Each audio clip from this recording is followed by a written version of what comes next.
زينين؟ لا ان شاء الله زينين.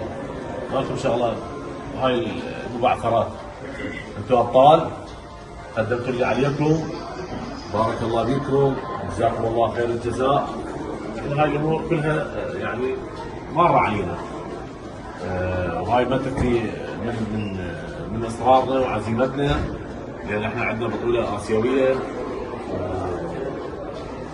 لازم نكون على مستوى المسؤوليه. هاي الهزات والصدمات اللي مصطنعه ما توقفنا.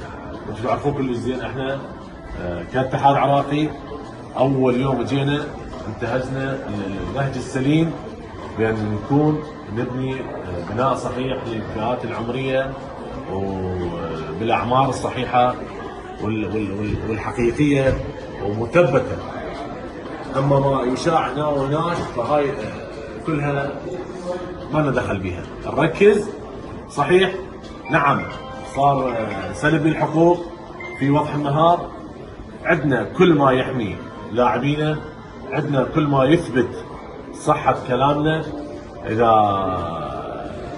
إداريا وإذا عن طريق وزارة الداخلية وإذا عن مستشفى الطب الرياضي العراقي، وكل الأمور محتفظين بها. وإن شاء الله اتحادكم قوي ويبقى قوي وراح يرد بالشكل الصحيح، وإن شاء الله حقوقكم محفوظة وكل الدلائل بما فيهم إشعاع الصوري للرنين المغناطيسي اللي احنا الحمد لله والشكر قدرنا نحصل عليه، ودزينا الطب الرياضي مالتنا وقالوا سليم.